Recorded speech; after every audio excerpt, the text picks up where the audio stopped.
Thank you for joining me for yet another unboxing video, and today we have more RPG goodness. This time it's Cartel, Mexican narcofiction powered by the apocalypse, brought to you by Mark Diaz Truman. Plata o Plomo, amigos. It is 2007. The Sinaloa Cartel is the largest drug trafficking organization in the world, a vast network of narco bacones y sicarios moving billions of dollars of drugs into Los Estados Unidos. Take on the role of someone tried to the Sinaloa Cartel in Durango, Mexico, trying to stay alive in a dangerous game of drugs, money, and power.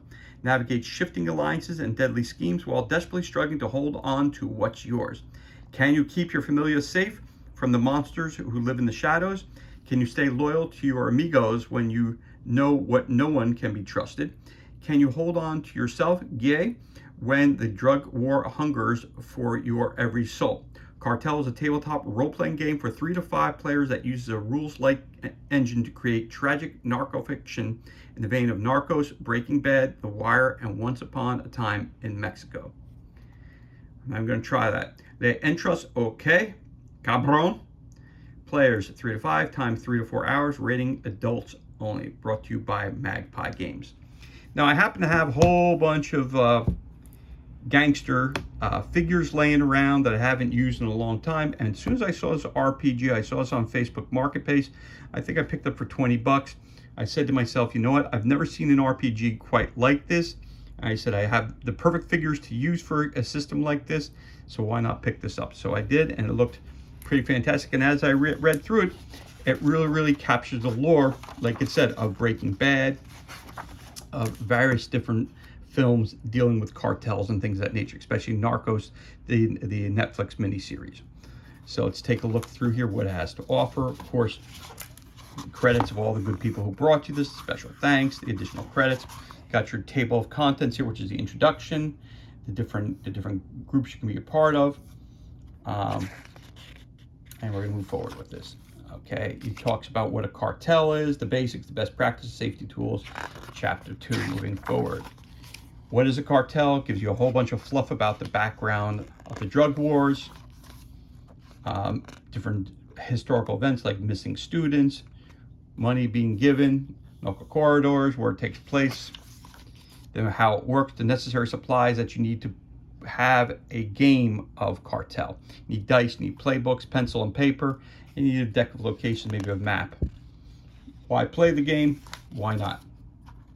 Creating diverse characters, playing safety, setting expectations, safety tools, X cards, lines and veils. And then we're going to talk about introduction about the history, the cartel structure, and everyone who's important that's taking place in Mexico itself.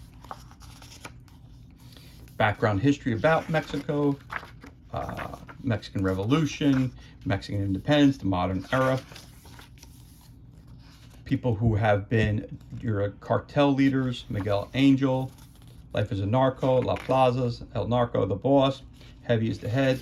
Again, all background fluff information about, and talking about the city of Mexico, the police, Los Federales, corruption within, wearing masks, Los Zetas, the devil may care, the Catholic Church, its role in it, free and sovereign, Catholicism, sites and attractions, universities, festivals, fairs, sound stages, the demographics and races. Okay, the basics, the cartel, the movie explanations, and different other rules. Again, we're going to triggering different moves. How do you move? Hits and misses, weak hits versus strong hits, misses versus failures, basic moves that you can do: justify your behavior, propose a deal, push your luck, get the truth, pressure someone, turn to violence, size up someone, get shot, help or intervene, strain your finances. What do you do? You're part of the cartel. Justifying your behavior, and gives examples of all the things that you need to do for those things that we talked about: options for proposing a deal, pushing your luck, getting the truth. Then we have here options for pressuring someone, sizing someone else. We're going to take this out of the way, which is always good to have that bookmark that's attached to your book here. You're turning to violence. So you're rolling a d10. So let's just take a look at this real quick. It says, so turn to violence. It says, when you turn to violence, roll with savagery. On a hit, mark stress and trade harm as established. On a 10 plus of choose 3. On a 7-9, choose 2. So choose 3. Inflict terrible harm. You suffer little harm. You resist marking stress to avoid collateral damage. All that stuff is explained to you. Again, this is just basically doing an unboxing of what's inside the buck. It's not going the rules for this RPG at all. Examples to turn violence: you shot me. Getting shot, what can happen to you? Helper interfering with something that's going on. Too many cooks, not enough waiters. Straining your finances. Moving forward. Stress moves. Triggering stress moves. Different types of drugs. Confessing sins. Dishing out a beatdown. Different moves you can make: avoiding suspicion, leaving a messy crime scene, fleeing from the police, basically. Other rules: stress, harm, lifestyle, the keys. Again, what happens when your character becomes overwhelmed. Stress as an injury, narrative injuries, getting shot, stress as an injury, inflicting stress on others, narrative injuries, using lifestyle in the game. How money has an impact in the game. Experience points. How do you make? How do you get? How do you advance as a character in the storyline? You have ambition, arrogance, clean, daring, debt, dirty hands, duty, family, guilt, indomitable, loyal, mercy, paranoia, pride. You're a schemer. You keep secrets. Chapter 4. Here we go. Again, playbook instructions, relationship maps. You want to create a gangster. You want to create a narco, and you're creating your own cartel. How you make up the names, get your face, your grit, your hustle, your savagery. These are all of your 4 stats. Face measures social power, especially when you offer people money to do what you want or try to justify your behavior. Grit represents your tenacity and good fortune. Whenever you have to take a raw risk, you rely on grit to get you through it. Hustle establishes how good you are at drawing people in and convincing them to go along with you or tell what they know. Savagery describes your capacity for violence, including your intuitive sense of the strengths and weaknesses of other people. Okay, continue to move on. Talks about the lifestyle, showing mercy, your playbook moves, having people joining your side, introducing your characters to other characters, your ties to other cartels that you might be interested in joining or being a part of. You create your relationship map, talking about the different people that your characters are involved with. The magic of the cartel, these are the list of the different other groups that you can be a part of.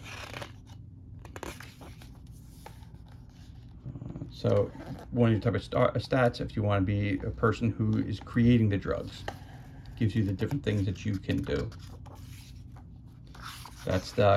He's called the clever, resourceful, and lucky.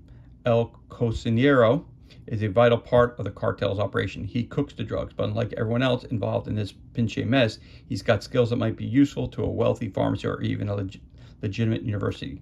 Why risk so much for the cartels? So if you want to play that kind of character.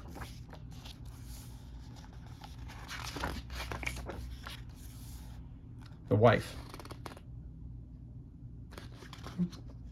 That's a character that you can play.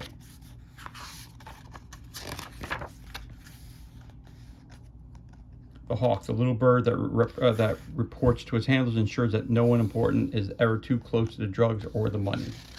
Okay, so that's that character if you want to be him. The beleaguered, wealthy, and Naders El Narco, or as El Jefe, put in charge by Los Cartels to oversee La Plaza. He is nearly untouchable by most, but he is beset by threats large and small. Can he hold his throne in spite of the sword that looms above his crowned head? So you want to play the narco.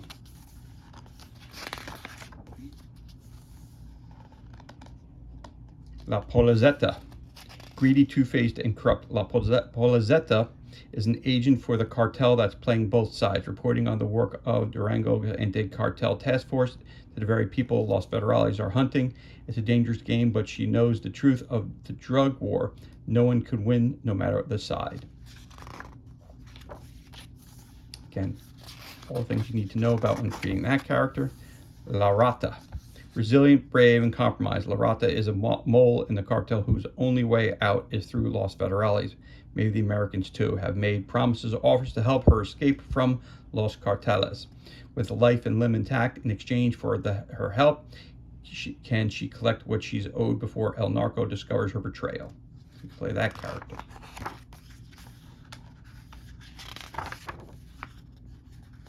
The Sicaria.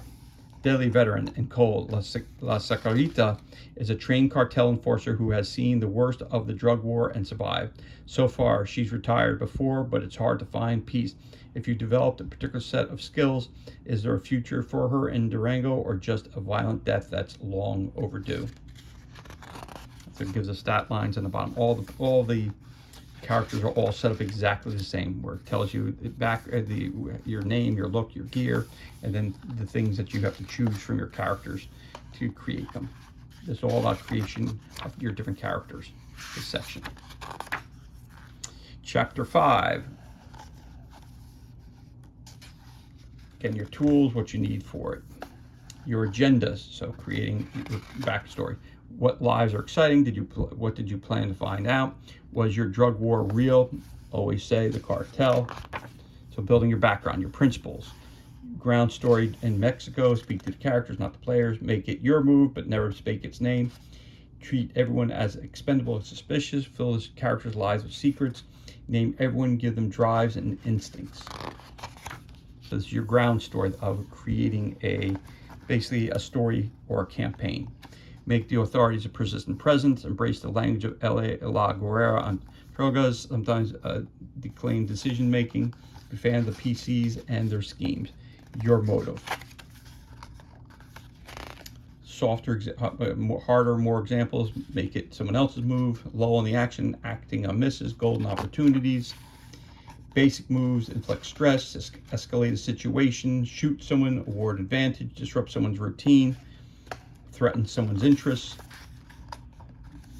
Again, all these are parts of things that would make your campaign a little spicier, as they say. Making compromises, leaning on secrets, announcing future dangers, demands support, play their part, and turning your back on others. Pacing your moves, heating up the game, using different lifestyles, forcing stress, inflicting stress on others. Using player characters behind the playbook, each of the characters that they might run into, creating conflict between different characters. So you have questions that how did you acquire, what happened, what have you promised, why did you decide to become a mole, how did you contact your handler, what do the police need from you. So it gives you all kinds of things and conversations that you can have during your game, creating different conflicts between all four of those characters. And player versus player, just continue killing off people, using non-player characters in the game, creating them, what drives them, what their instincts are, who they're involved with, the triangles are in there. Talk about stress again when NPCs attack, injuries.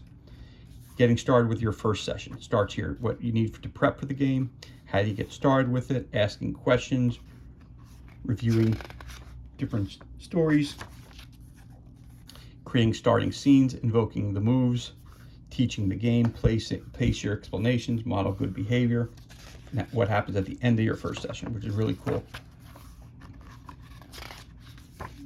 This is just an example of when you're first starting the game, how do you do the background. It gives you great many pages about that. Afterward, this is the afterward. A little word from the author himself, and the glossary of all different words that you may need to know throughout the book, along with tags, indexes, and there you have it. So that's everything that's included, and this concludes our unboxing of the RPG Cartel, Mexican narco fiction powered by the apocalypse. Brought to you by Mark Diaz Truman and by Magpie Games. Again, it's for 3 to 5 players, takes about 3 to 4 hours, and its rating, this game should be played with adults only. And again, this is an RPG or role-playing game system. As always, thank you so much for joining me for this unboxing video. It's truly appreciated. If you enjoyed it, you could always give us a thumbs up, leave a comment below. You could also hit that subscribe button. This way you're kept up to date as to any time we release new content to the page. As always, thank you so much for joining us. Be safe, be well, enjoy the remainder of your day, and I'll catch you on the next unboxing video.